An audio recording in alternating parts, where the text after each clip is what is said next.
Welcome to Cotality's Housing Market Update for May 2025. Brought to you by First National Real Estate.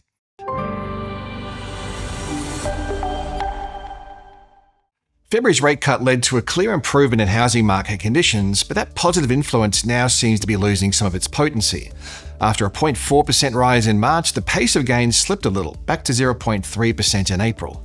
At the same time, household confidence dropped in April, with the Liberation Day tariff announcements and the federal election causing some uncertainty. We also had 2 consecutive long weekends through April, which saw many Australians on holidays. This slowdown in conditions was evident in auction markets, where the clearance rate averaged 60% over the month. The flow of new listings added to the market was also low. Apart from the early COVID period of 2020, new listings through April were at their lowest level for this time of the year since 2019.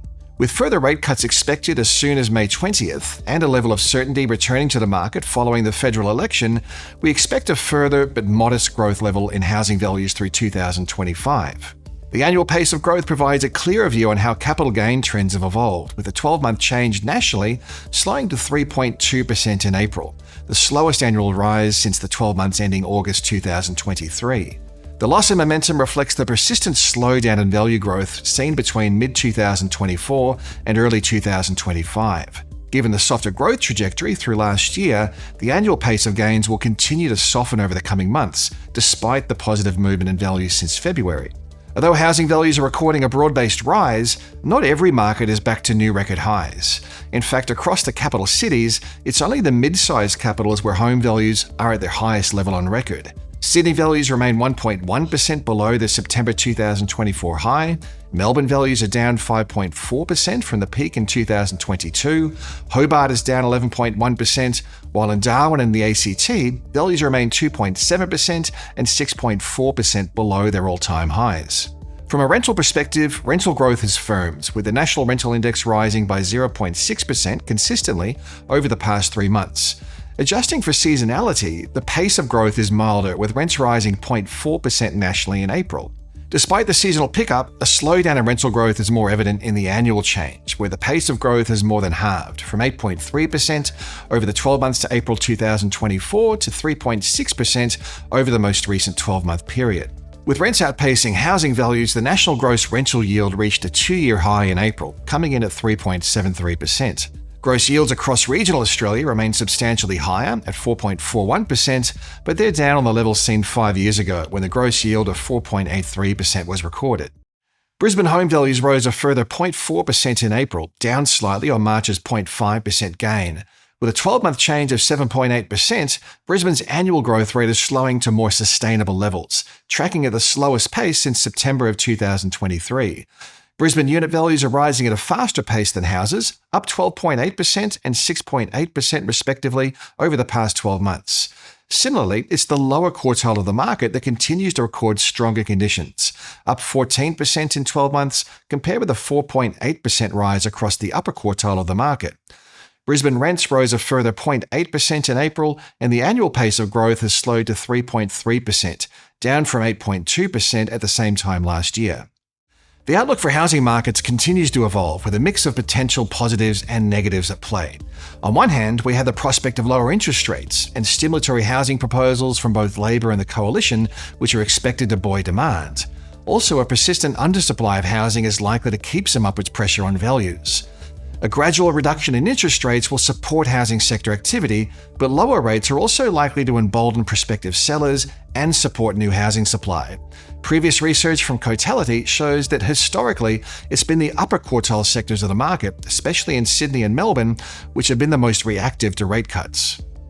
With Labor having won the federal election with an expansion of the 5% deposit guarantee, a key pillar of their platform, one thing seems certain is that first home buyers will see some further assistance to access home ownership, meaning first home buyers will comprise a larger share of the market as stimulus becomes available.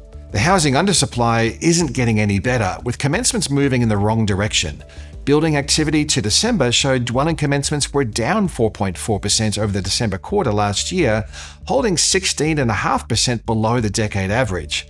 Additionally, the barriers for building more homes remain substantial, with construction costs rising a further 0.4% through the March quarter.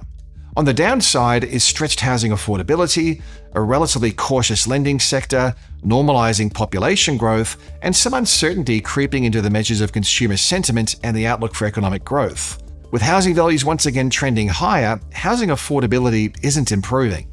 At the end of last year, the national dwelling value to household income ratio was on par with record levels, while home loan serviceability was also at an all-time high. Additionally, it would take a household on the median income an average of 10.6 years to save a 20% deposit, and for rental households on the median income, they'd need to be dedicating a record high 33% of their pre-tax income to pay the median rent. With housing affordability this stretched, accessing the housing market remains a real challenge, especially for first home buyers and lower income households, regardless of any proposed stimulus. Population growth, which is a proxy for housing demand, has fallen back to the decade average of 0.4% per quarter.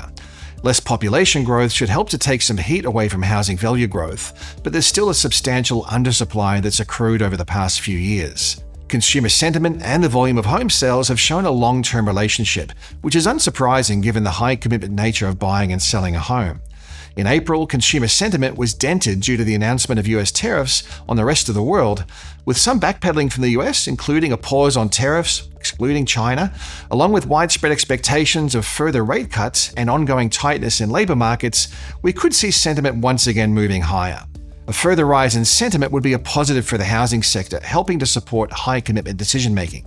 Overall, housing values are expected to continue rising in the short term, albeit at a softer pace than in early 2024. The outlook is subject to change as global and domestic events unfold. However, April reinforced the idea that uncertain environments tend to weigh more heavily on sales and listings than on home values. This is underpinned by a strong lending environment, tight labor market conditions, and a persistently low level of mortgage arrears. With lower interest rates on the horizon and an ongoing trade war, there's plenty to keep an eye on through May.